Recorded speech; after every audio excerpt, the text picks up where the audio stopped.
In Elden Ring, if you unlock this statue right at the beginning of the game, you can access this terrible, miserable, but kind of short, to be fair, dungeon. And one of the rooms contains this unique piece of equipment that lets you use different stats than normal to scale some spells. Here it is, it's the Dragon Communion Seal. Stat scaling is pretty weird in general in this game, but I think it's interesting and I want to tell you about it in this video. And basically, the Dragon Communion Seal here is, among other things, just a surprisingly unique enabler to get access to so early in a game. You know how games will have these build options that say, oh, you can launch the blade as a projectile with a heavy attack for no cost, or this has a buff skill like some spells, but on a weapon. Pretty unique effects that can enable certain playstyles that aren't as possible otherwise because these, what you might call enablers, kind of bend the normal rules of the game. Well, those things usually aren't available literally right at the beginning of the game. You know, they break rules that aren't established yet. But the Dragon Communion Seal is available right away. So I thought it would be fun to plan a playthrough around it. Welcome back, folks. I'm Zandy. This is a little video I made as an intro to the series of Elden Ring stream archives that will be up on this channel, the playthrough that I planned around status spellcasting with the Dragon Communion Seal.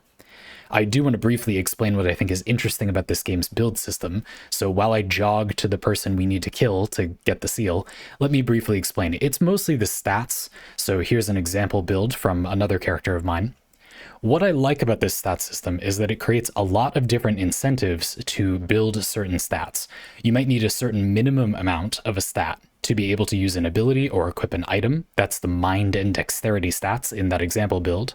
I also needed just one more point of arcane up from this starting class's base of 9.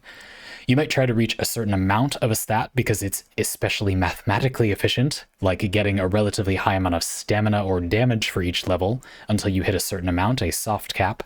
I'm doing that with endurance and strength here. Don't mind me covering up that build, there's nothing on there.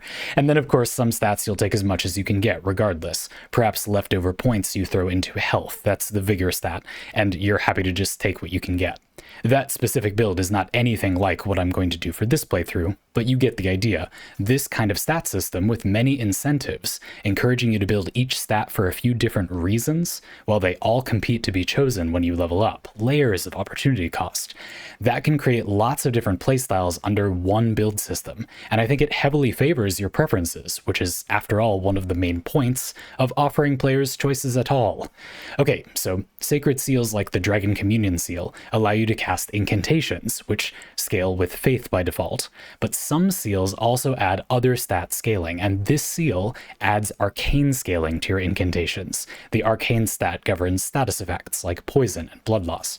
If an incantation causes a poison cloud, the only way to make that poison cloud poison things better is with an arcane scaling seal and building arcane. Building your arcane stat up on its own does not increase the poison without a seal that also scales with arcane.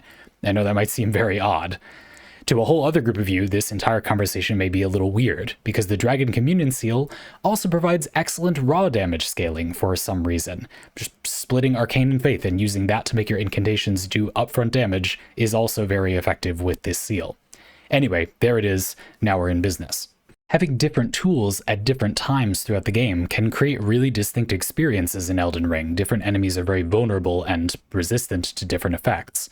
And it's not really more true for anything as much as it's true for status effects. Some enemies like don't have blood, for example, and so you can't use blood loss against them. Having a wide variety of effects, incantations have got that, and then using statuses, many enemies are resistant or immune to those, could create a very variable playthrough. And in the first place, again, the Dragon Communion Seal is kind of just good, but for scaling status on incantations, it kind of just does good upfront damage. But I thought the status incantations would be a unique experience. What if we go more like mostly arcane, or practically only arcane with the build, and really heavily lean into status effects on incantations? There aren't even like that many status incantations in the game. You have to play in a very particular way for that to matter much. So I wrote up a whole document with a hit list of incantations I want to get sorted by region, or like a loose order of when I'll get them in the playthrough, so we can focus on playing during the live streams while I'm doing this and discussing the jank that I've unleashed upon our streams. You can look at that document of notes in the description if you want. Again, it's just my notes. It's nothing fancy, but if you're interested, it's down there. Using my established character, I also wanted to quickly walk you through the rest of the build system's slots, space. Besides your stats, you also get a pretty limited roster of equipment slots. You can see I have a number of slots for weapons up here at the top, and shields, and like this would be where a sacred seal would go, like the Dragon Communion seal. You get to pick 4 pieces of armor, you get 4 talisman slots eventually, and then potions, some consumables. And this is that really great quality where these are big chunky effects. You basically get lifesteal, you get increased stamina recovery speed. When you kill enemies, you regenerate FP.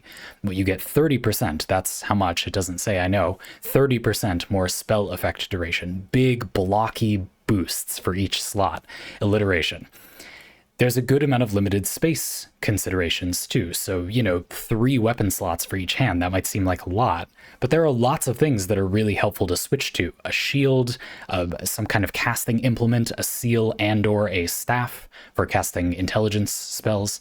You could have a weapon that you swap to just because it has an Ash of War, a weapon ability that you really want. One I use really often is Endure. This just gives you the ability to be unstaggered for a few seconds. So you want to get off a spell and cast it, and you don't want enemies to interrupt you by whacking you or something, you can use this. That will definitely come up a lot in that other playthrough. We could keep going, you get the idea. We won't in this video get into spells, but of course, if you were using any spellcasting stat at all, and there are lots of utility spells that don't require barely any spellcasting stat, you might be casting those too. Again, for this build, I needed literally 1 point of Arcane to unlock the ability to cast the spell that is relevant to this build, so that totally happens. You would still be using those, even if you didn't have a caster build, if you wanted to. So that's it. Pretty simply, these videos, so this video and then all of the future live stream archive videos you'll see on this channel, are 1 week after the streams are airing, so they're also doubling as going live notifications. If you're watching this video just as it came up, or you see one of the stream archives go up, you could watch that, or if you want to, you can join us live for the few hours that my streams usually go. We'd love to have you. Again, my hope is that this video is enough to sort of introduce you to the idea of the game, so that you can follow along. It's kind of a shame. I like discussing builds and build systems on my stream, but it's a topic that is very challenging to invite people into, right? If you don't understand the context of the situation, it's kind of difficult to include people in that kind of event. So I thought it would be fun to make a video sort of pitching you the build system a little bit, and then showing you what kind of playthrough I was interested in doing. I would imagine other stream series like this in games other than Elden Ring might not take quite so long to introduce, but I wanted to be thorough for this one. Anyway, hope you'll join us. Hope that was interesting regardless. See you in the next one, folks.